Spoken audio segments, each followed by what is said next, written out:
Light. Here Krishna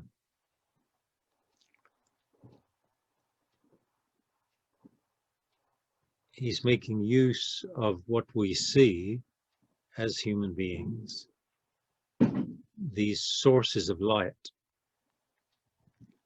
The eyes are a main sense by which we perceive and differentiate forms. And the eyes work when there is light. And the light is coming from the sun. So the sun is the main source for human beings of light. When the sun begins to arise in the morning, life starts up. The birds start singing, the plants start growing further, photosynthesis goes on, our food is produced. And so the sun is the source of life on this planet. If it were to stop, I don't know how long we'd have, a couple of days maybe, it would all be over. So, and we pay almost no attention to it. That's just the nature of the human mind. It falls into these comfortable complacencies where it thinks it's understood everything, and this is the world, and that's the way it is. And Krishna is trying to open up that consciousness. So he's saying, you see the sun. Here the sun is being referred to as Aditya. That which is, and he says, Aditya Gatam. Gatam means it is coming forth, moving. Gati, movement. So the sun is that which is sending forth light, projecting light. And so we see that with our eyes and feel its warmth and everything, and watch all the profusion of life on the planet. It's all because of the sun. If the sun wasn't there, it would all disappear very quickly. So we see the sun, we think the sun is doing all that. And Krishna is basically saying, look a bit deeper. He's saying that the Tejas, Tej means the effulgent light, that light which is full of energy and dynamism and production. Tej is also related to the Shakti, the power, the divine power. In a human system, Tej is there, but it gets sucked into the various channels and gets used up. And if a person is not keeping track of the balance, the system can get depleted. A lot of yoga is conservation of energy. Say in Hatha Yoga, you're stretching, opening the channels, but you're also spending periods of time in stillness, in meditation, in kumbhak, holding a pose for some time. Energy is getting conserved in those moments of stillness. When that energy gets conserved and builds up, it becomes a radiance in that yogi. And time again, I've seen people come to Kulu, to the satsang as visitors, and they would comment how bright the shams were compared to the ordinary people living their lives. That's what they were used to. And many times they were surprised how old we were. They usually thought we were much younger. And it's all due to that being in the Guru presence being in a state where your attention is engaged in something higher than just sensory experience. Whatever that sensory experience is, doesn't matter what it is. It all uses energy. That's not wrong. It's there, it's for that. But human beings are not balanced. And they do too much. They work too much. They play too much sometimes. Yoga is about balance. I remember years ago, Swamiji, he'd often get us working, moving rocks and all this stuff. And then he'd say, okay, stop, close your eyes. Sometimes we'd still be standing. Maybe you'd put the rock down that you were holding. He said, yeah, close your eyes, just where you are right now. And then he would say, this is the secret. Work, rest, work, rest, work, rest.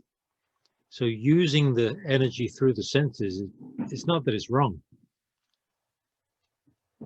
It's for that, it's to be used. It's a human incarnation. But yoga is balance. So Krishna says, samatvam yoga uchyate. Uchyate, yoga is said to be samatva. Samatva, some, evenness, equilibrium, samatva. Yoga is equilibrium. It's neither gone into the absolute, so you don't do anything, nor is it the complete mayhem of endless activity. Work, rest, work, rest. So to get to that point where you're attuned and you know when to stop, if you stop at the right time, you capture the moment. Because samadhi moments are continually coming. If you're attached to action, you will ignore them. If you are a meditator and you are watchful, meditator means one who is watchful. Dhyan means attention, attentiveness, dhyan. So if you're watching, you will realize, yeah, I'm getting a bit spaced out right now, or I'm not as clear as I would like to be while I'm doing this work. Reading, studying, writing, talking. And so you just stop. Take a few minutes. If you catch it at the right time, you don't need a long meditation.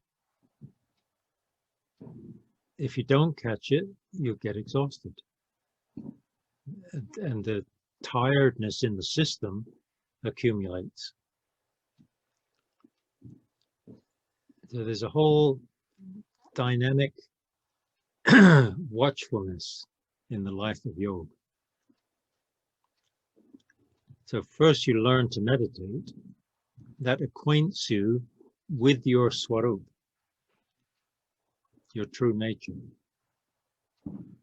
Then you have the means to utilize that in your day-to-day life. Right? One of the big questions is always, Swamiji, Guruji, how can I live this in my everyday life? Right? It's wonderful listening to the knowledge, but how can I live it in my everyday life? This knowledge is applicable. It's not theoretical. Some of us love the theory of it, the metaphysics of it, the philosophy of it. But it's eminently practical, actually, in which you're watching and getting to know your system. So that requires energy. And the build-up of that energy becomes tejas. Ojas, tejas, bindu. Right? Ojas, tejas, bindu. Ojas is the energy in the physical body. If you're depleting it all the time, it never gets the chance to refine and become tejas. Tejas is the brilliance, the shining, the radiance. The subtle gets built upon the more physical, more gross. And it is tejas, this shining, lit readiness to know, that becomes aware of bindu. Bindu means a point. Right? Third eye, bindu. But it's not a point. It's not a physical point. It is the point of no dimension, I often call it. Right? A point, I think even in physics or geometry, if I recall, it has no dimension. You can't measure a point. So for the yogi, that means this point is not a point in space and time. It is that point which is every awareness at once. It's infinity. So the bindu is infinity, actually. But because human beings are so body-oriented, we say, well, yeah, a third eye point. I mean, really, there is no third eye point. If you reach this level of your chakra awareness, you're in infinity, and that becomes Shiv, Sahasrar. That's Shiv. Shakti has reunited with Shiv, from which it had emanated. And it's got nothing to do with male, female, all that. It's just imagery. Shiv is the absolute space. Shakti is the dynamism of it that has the potential to become all that is, without changing Shiv at all. The Kundalini is the opened Shakti, concentrated, built up, almost compressed, because it's not being used through all the regular physical channels. And so it accumulates, built up. And you can, as a Hatha yogi, you might do the bandhs and all that to kind of channel it upwards. The idea is to bring it here, bindu. Gyan chakra, it's called. Gyan chakshu, the eye of knowledge. So Krishna is trying to open up Arjun's eye of knowledge. What do eyes do? They see light. Krishna is trying to take his physical consciousness and open it further by saying, Yat Aditya Gatam Tejo. He's saying, I am that tej, that brilliance, that effulgence of energy and light, life-giving energy and light, life-giving to the entire planet. I am that which you're calling the sun, Aditya. You just see a ball of flaming gas up there. You don't even think of it like that. You just say the sun's out today, right? You guys were saying how it was raining in England before, so no sun. If the sun comes out, then you just say, oh, the sun's out, lovely. You don't think of all the fusion going on and all the elements being created. Who thinks of that, right? Similarly, okay, some people do. I saw that, Johnny. I also think of stuff like that because it intrigues me. It intrigues the limitation of the human awareness. Like its kind of facile complacency intrigues me. We so easily slip into not seeing anything and just thinking this is reality. So, and it helps to expand, to push a little bit, push the boundaries of normalcy. What on earth is normalcy? doesn't exist. This existence is a flaming inferno, infinite inferno of energy. What on earth is normalcy? Any atom you look at, right? Incredible, unbelievable energy. And you're thinking, sitting at home, I'm feeling a bit bored today. You must be blind. So the yogi is opening up. But you can't just open up outwards.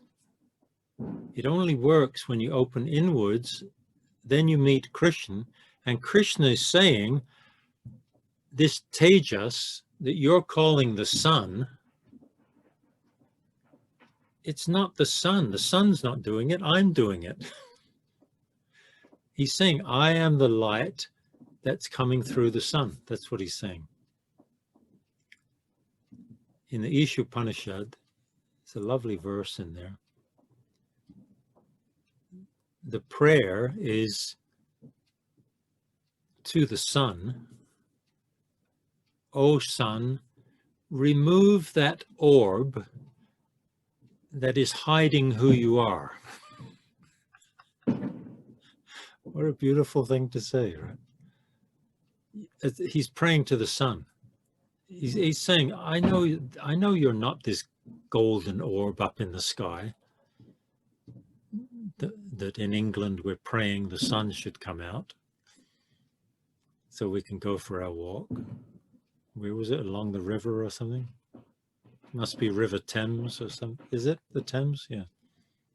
I used to play on the banks of the Thames when I was a kid. So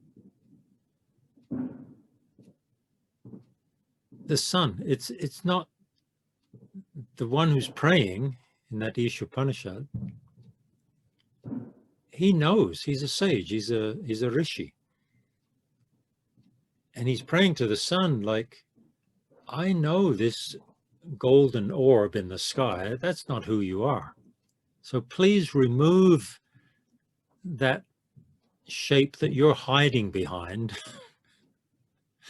and let me know who you are. That's what Krishna's doing. Krishna's basically answering the prayer. He's saying, I am the Tejas of the sun. And I just finished building up that whole idea of Tejas. The Tejas extends into physical existence and becomes the human beings of Ojas, the physical energy, and even the whole reproductive energy, right? Because it's the energy which just keeps creating and creating and creating. But if that's all you do with it, then you don't rise higher. So the Tejas is shining into existence, and the yogi is capturing the Tejas and allowing it to shine back to the source, following the rays of the sun back to the source. The beautiful imagery goes on. Like, one of the words for Krishna is Gopal, right? You probably know that. Go, usually it's translated as the protector of the cows. Go means the cows, right? But go also means a ray of light, of sunlight. So who's Gopal? Gopal, as Krishna is saying, I am the Tejas of the sun. It's not a sun that's shining there. If I were not there, close your eyes, be the absolute space. That is the source of the sun. Guruji, sometimes leading us into meditation, would say that. This space that you are in the meditation is the source of the sun. You think you're just closing your eyes and yeah, it's a kind of darkness in there and it feels nice. But he was trying to open up the awareness what you're just calling the darkness of being inside, it's inside the sun, burning at 10 million degrees or something, whatever it is, all the layers, fusion, unbelievable energies. And the basis of it is that space. And that space is speaking. Krishna is the space. Krishna, the blue-black one, right? Krishna, the dark one. Krishna is the space. What is Sham? Sham is the space. Sham Akash. Sham is the name of the blue-black space. We call it blue-black because it really has no color. It's the color. Sham is the color of no color. So when you close the eyes, we just say, well, it's the blue-black space. Unless you've got some lights and stuff going on there, sometimes that happens. Shifting colors, shifting shapes. But if they settle down, then it's just, we call it the blue-black space, Sham, Sham Akash. It's not just a space in there behind your eyes that you perceive when you close your eyes. It's infinity, it's Atma. And Krishna's saying, this is me, and I am the one who is actually the cause of the light that you're calling the sun, which is giving life to all the beings and creatures and plants on the planet. Right? Like I'm looking at Ori and she's surrounded by all these nice plants. They're only alive because of the sun. And we're only alive because there are plants. All the animals require plants for food and oxygen. So, and Krishna's saying, you're just looking at the forms and you're finding all these cute little combinations and interactions and dependencies and ecosystems and everything, and you think you're getting it all figured out. I'm the one who's containing the entire thing, including your understanding of it.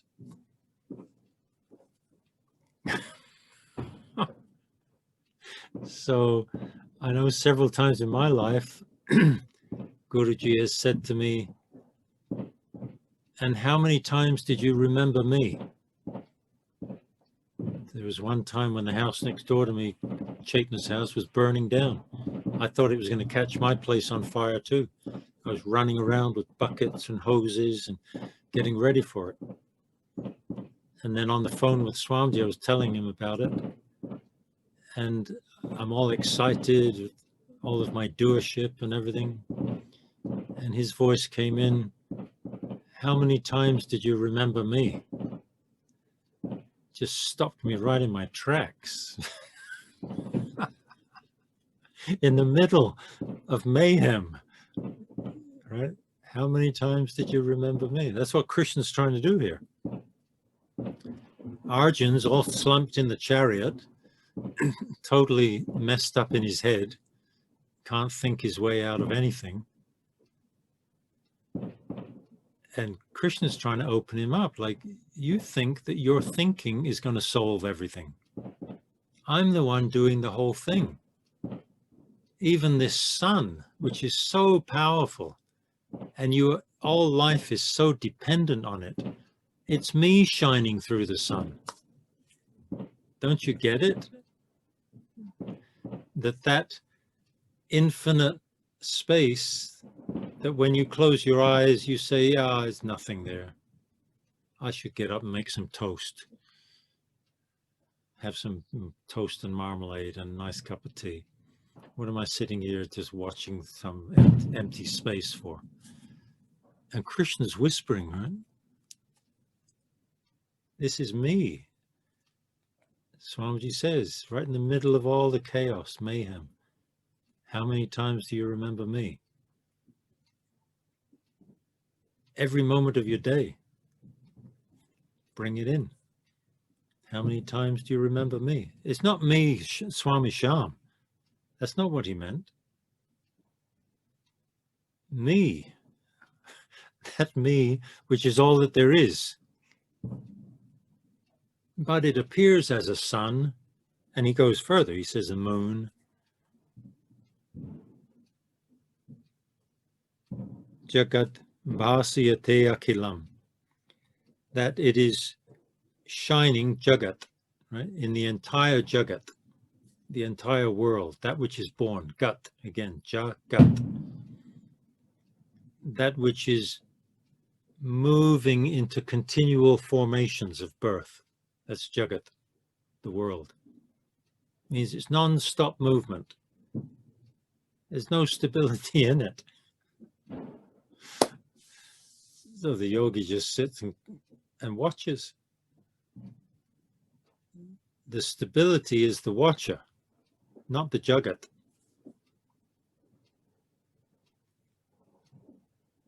Eyes opened, eyes closed.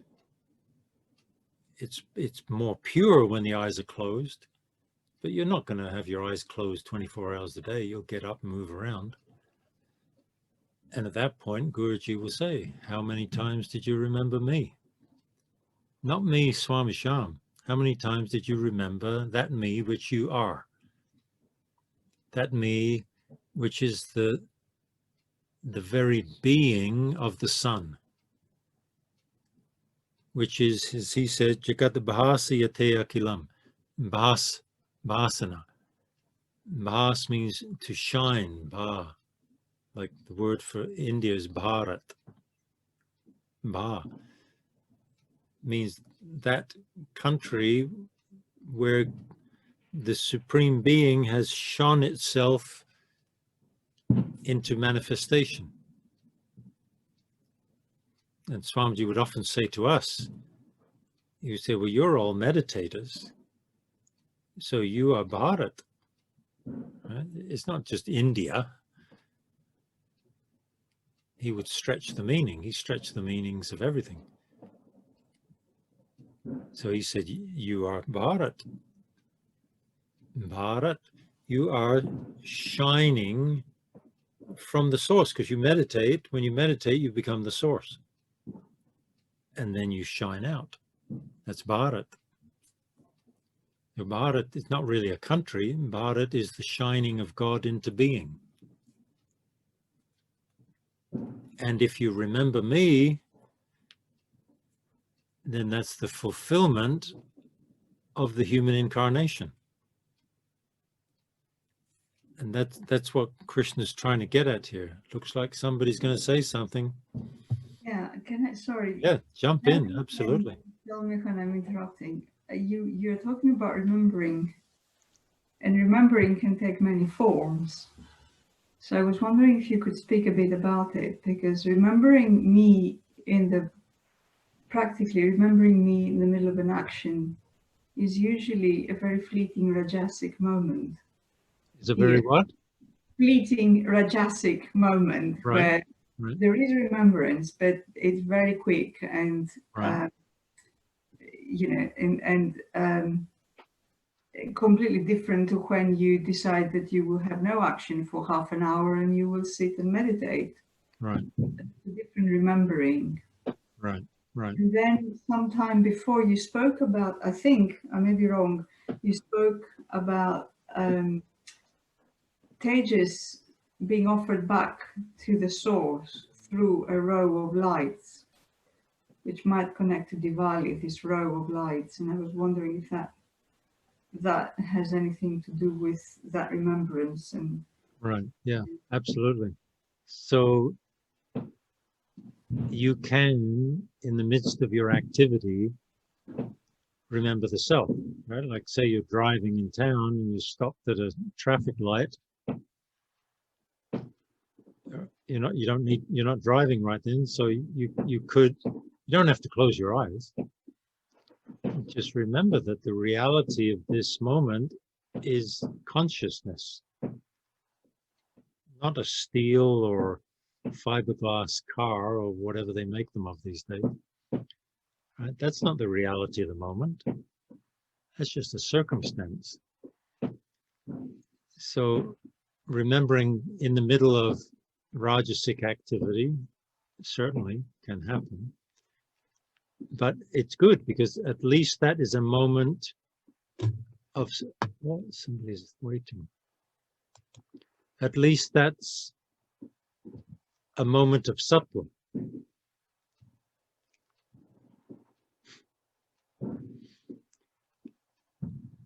So it's worthwhile. And when you take, 15, 20 minutes, half an hour to meditate, then that's the purity of that simran, that remembrance, smaran, smriti. At the end of the Bhagavad Gita, Arjun says, right, my memory has been revived. We talked about that verse.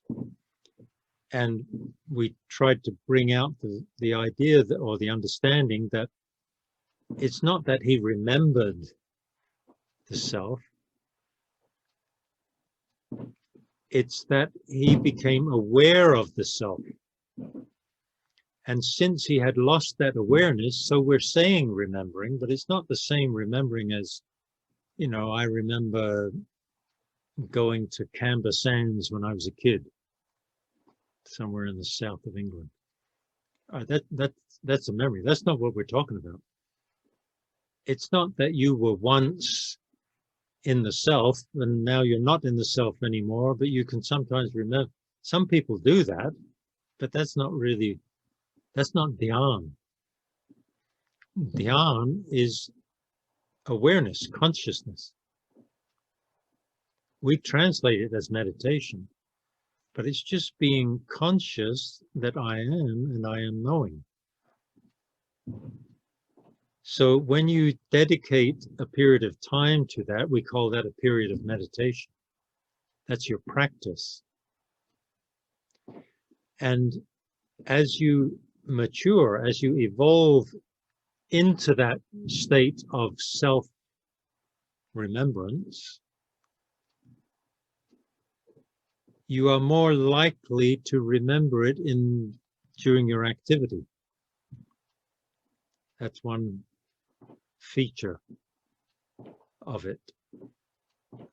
And also, because when you meditate, you're free from the mind for periods of time. It comes and goes. Then you are becoming familiar with your swarup, means with your true nature. And so you actually are knowing that, not with your mind. You're knowing it by being it. And then when it comes to your study, your swadhyaya of scriptures or whatever, or talking, discussing, if you teach, then you're teaching. Or if you're just listening to somebody, to Guruji or somebody, then you have opened up the faculty by which you will know what they're talking about. That which understands what they're talking about is what they are talking about. Like a kind of a formula, an axiom, is only the Guru knows the Guru. Swamiji often said that. Only the Guru knows the Guru. The human mind doesn't know the Guru. So that calls the whole ego game into question, right? You go to Kulu, you meet Guru. Or you go anywhere to whatever Guru, whoever your Guru might be. And you say you know the Guru. Well, if you really know the Guru, it means in that moment you were the Guru, because only Guru knows Guru. And he would often say that when I'm speaking, you have to hear me. it's not just a question of listening to the words. You have to be where I am, where I'm speaking. And that only opens up really with the help of meditation. So we're meditating to free, to liberate the constriction of the mind that is caught in its stuck conditions, patterns of understanding. Without meditation, it's almost impossible for somebody to loosen the bonds of the mind to a degree that they will be able to just know the reality, which is just pure me, pure space. So remembering, as you say, it has many levels, right? There's that quotidian remembering, which is just, you're walking in the park and you remember a conversation you had with a realized being, or something you read,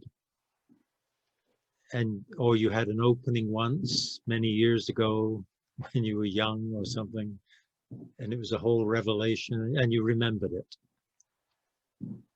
There is that, and it's good. It's a moment of sattva, and it can encourage you to do the sadhana. Then it's really good. If it's just the indulgence in a memory that, once I had an opening and I was really blown open and it was all one being and I was in love with everybody. And if it's just a memory like that, and then that's it, and then you get on with everything. But if it's really happening as a bhavana, that's why I love the word bhavana. Bhavana is it's thinking, feeling, knowing, enthusing, all wrapped up in one. Right, so Atma Bhavana is not the same as just thinking about the Atma or having a discussion of the significance of the Atma in the modern world. Or something, right? And we'll have a symposium. And the talks go on for hours, quoting this text and arguing this point, little fine usages of words. You could do that. It's unlikely it will lead to self-realization, but it passes the time, and you might get a stipend for participating. So all these dramas are going on. But Atma Bhavana is that you're in the state that I am Atma, and this me, this one who is knowing, pre-exists the mind. When I begin to think something, such as when the sun begins to shine, it is shining because of me. And that's exactly what Krishna is saying in this verse. Right? The sun is shining because of me. If I'm not there, there's no issue about any sun. It's pointless. There's no point about any sun. So we are engaged in remembering the self, but it is a living memory of self, meaning that you are living that awareness of the self. That's what Arjuna is meaning in chapter 18. Nashto moha smritira labdha. Smritira, smriti, memory, labdha. I got it. I gained it. I got the memory of myself. He's not just saying, yes, I remembered you told me I'm the self, and I just remembered it. Thank you very much. And as if that's it, game over, go home. I got it. I think I put it in my right pocket. Yeah, it's right here.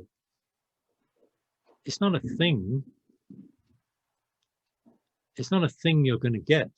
Swamiji the other day was talking about meditation, and he said, if you're sitting meditating and you think something is going to happen and you're waiting for that to happen, he said, it will never happen. You're not meditating waiting for something to happen. You're meditating being that who you are eternally, that who was never born, never dies. And that's not a mental function. The mind came much later. So the mind has no capacity, no ability to know the self. But all is not hopeless, because we're using the mind right now, and we're trying to evoke the bhavana of self. If I'm silent right now, there's no words for you to listen to, but you are still knowing. Your mind might come in and say, oh, is he going to say anything more, or is he finished? But for a fraction of a moment there, you were just the knower. So we say the knower precedes the mind. And once the mind comes, that mind, which is a projection of the self, it cannot know the self. But you can use the mind to bring the attention towards the knower, and then hopefully, as we will in a few minutes' time, close the eyes and meditate.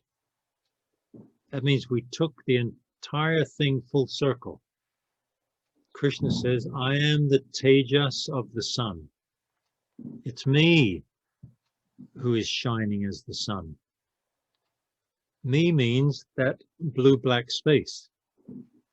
So that blue-black space is not darkness, it is the light which has projected itself into physical light. So physical light is actually the opposite of the light of the self. It is projected into form. When it projects into form, it covers the self.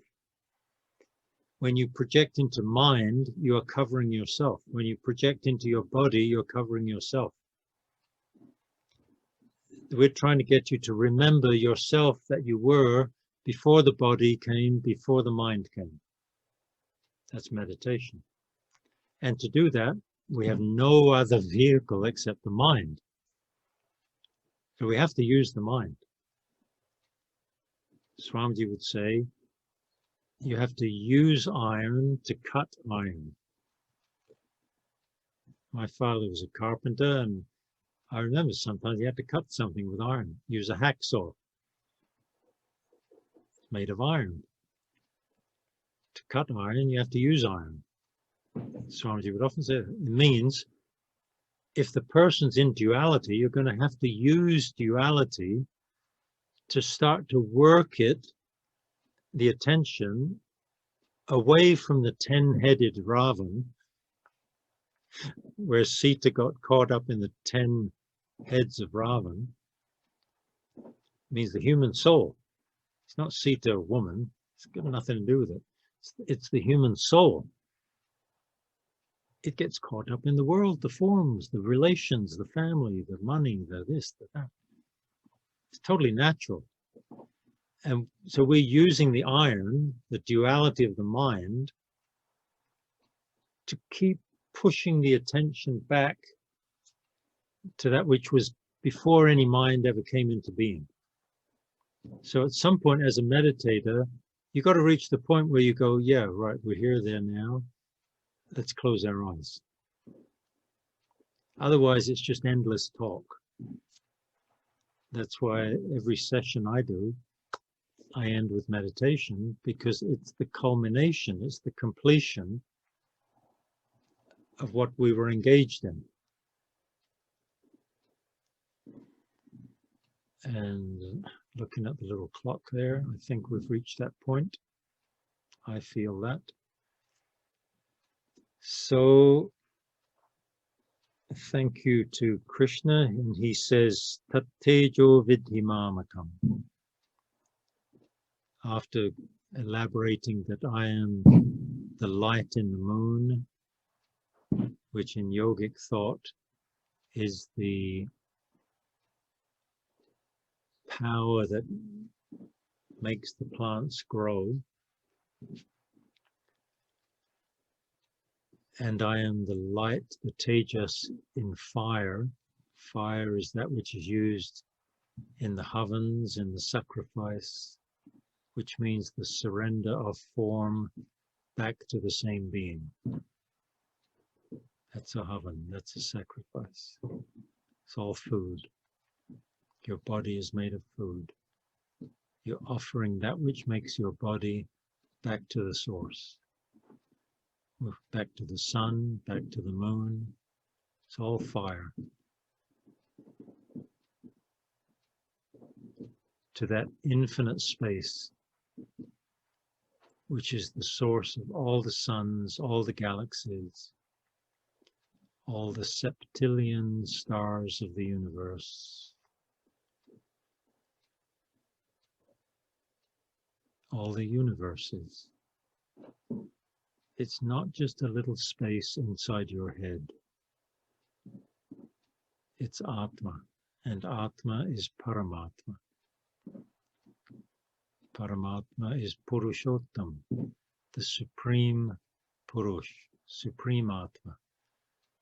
This chapter 15 is called Purushottam Yoga, the Yoga of Purushottam, the Yoga of the Supreme Self. And he's saying, I am the one that is the basis, the true reality of everything that appears. And you don't have to do anything. You don't have to wait for anything to happen. Just know I am knowing. And this knowing has no boundary, no time, no space.